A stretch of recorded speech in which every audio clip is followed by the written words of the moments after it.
Please tell us something about you, your career, and current position. I'm a medical doctor trained, and later I continued my doctorate studies in Erasmus Medical Center in the Netherlands, as well as had internships in epidemiology in Harvard School and Cambridge University, and currently working as associate professor and leading a group on cardiometabolic epidemiology in Switzerland.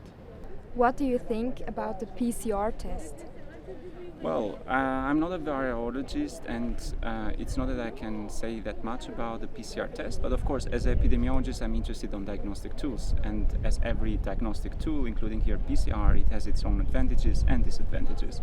For instance, from the research, it's now also well accepted that when you do a PCR test and it's positive, not necessarily means the person is infectious. And that has implications when it comes to the study that look at risk factors or factors that impact the transmission, but also investigate disease severity. What do I mean with that?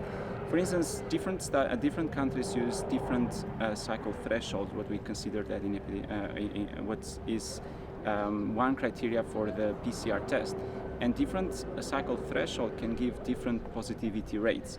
In that scenario, when different countries use different thresholds for diagnosing SARS-CoV-2 positivity, meaning that when you look at risk factors across different studies, you have so many different definitions of disease, which actually questions the results of those studies, and we have so much of them.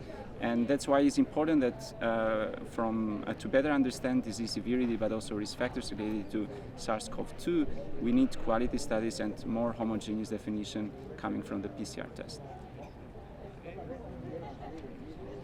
As a researcher, what is your assessment of the current situation regarding SARS-CoV-2?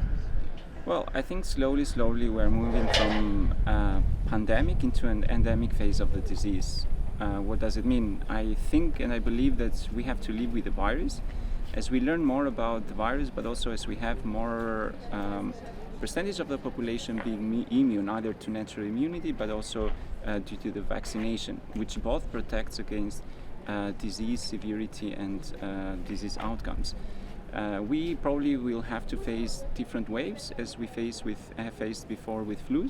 But this, of course, there is lots of uncertainty what will happen in the next month.